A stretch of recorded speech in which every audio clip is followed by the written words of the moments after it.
ஒரு மானசன் நம்ம கேள்விப்பட்டிருக்கோம். இப்போ பாரு நிகழ்வுக்கு, இப்போ நிகழ்வுப்பா ஒரு மானசனை கேள்விப்பட்டிருக்கீங்களா? சட்டார்ந்து அவர் வீடியோ ஒரு பதிவு பண்ணார். கடைசியில் சொல்கிறேன் பேரை, நீங்களே தெரிஞ்சுக்கிடுவீங்க.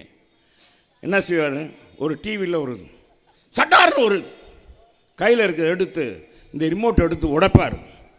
ஒரு மானசை உடைச்சு, இந்த நாட்டில் குடும்ப ஆட்சி நடக்குது, இந்த குடும்ப ஆட்சியை ஒழிக்கணும், ஊழல் ஆட்சியை ஒழிப்பதற்கு தான் இந்த டார்ச் லைட் அப்படின்னா. அப்படியே சொன்ன மகனே, வாடா மகனே வா, நான் யாரு, எம்ஜிஆர் தூக்கி போட்ட எங்கள் அப்பாவுடைய பிள்ளை நாடு, என்கிட்ட நீ டார்ச் லைட்டை காமிக்கிறியா அப்படின்னு சொல்லி நம்ம டார்ச் லைட்டு கதாநாயகன் டார்ச் லைட்டை கொண்டு போய் அவர் இத்தனை தொகுதி வருவேன் அத்தனை தொகுதின்னு சொல்லிட்டு கடைசியில் டார்ச் லைட்டோடு நிற்க வச்சுட்டாங்க. அந்த மானவஸ்தனை நான் தேடிக்கிட்டே இருக்கேன்.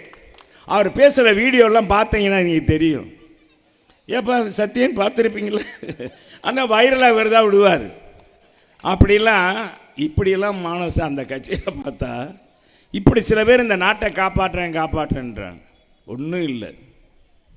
இன்றைக்கி அண்ணா திராவிட முன்னேற்ற கழகம் 31 ஆண்டு காலம் ஆட்சியில் இருந்து 52 ஆண்டு காலம் கட்சி வரலாற்றுக்கு சொந்தக்க.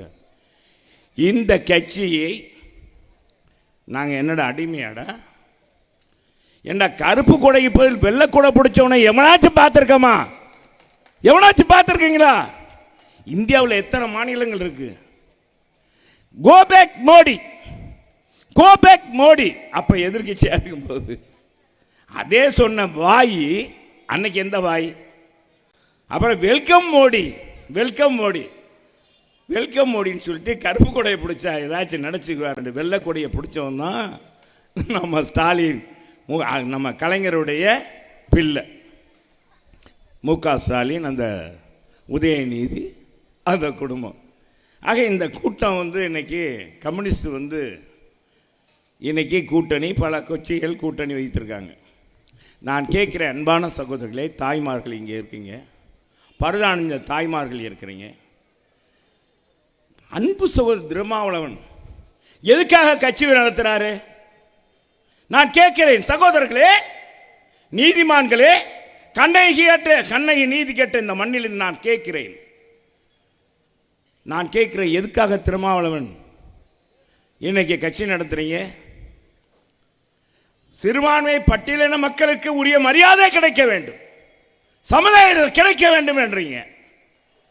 ஒரு 5-6 மாதத்துக்கு முன்பாக தாம்பரத்தினுடைய எம்எல்ஏ கலைஞருடைய பெயரை வைத்து, கருணாநிதி என்ற பெயர் வைத்திருக்கக்கூடிய மருமகனும் மகளும் ஒரு பட்டியலினத்து பெண்ணை ஆசை வார்த்தை காட்டி, நாங்கள் +2 முடித்த பெண்ணை நாங்கள் டாக்டருக்கு படிக்க வைக்கிறோம், அந்த கோர்ஸில் இந்த நீட் எழுதுகிற கோர்ஸில் எங்கள் வீட்டில் இருந்து போய் படிக்கட்டும், சும்மா இருக்கும்போது உதவி பட்டோம் அப்படின்னு சொல்லிட்டு கொத்தடிமையாக வைத்து சூடு போட்டு, நாம் காலத்தில் இந்த காலத்தில் பார்க்காத ஒரு கொடுமையெல்லாம் செய்த 17 வயசு பெண்ணை எதிர்த்து குரல் கொடுத்தீங்களா?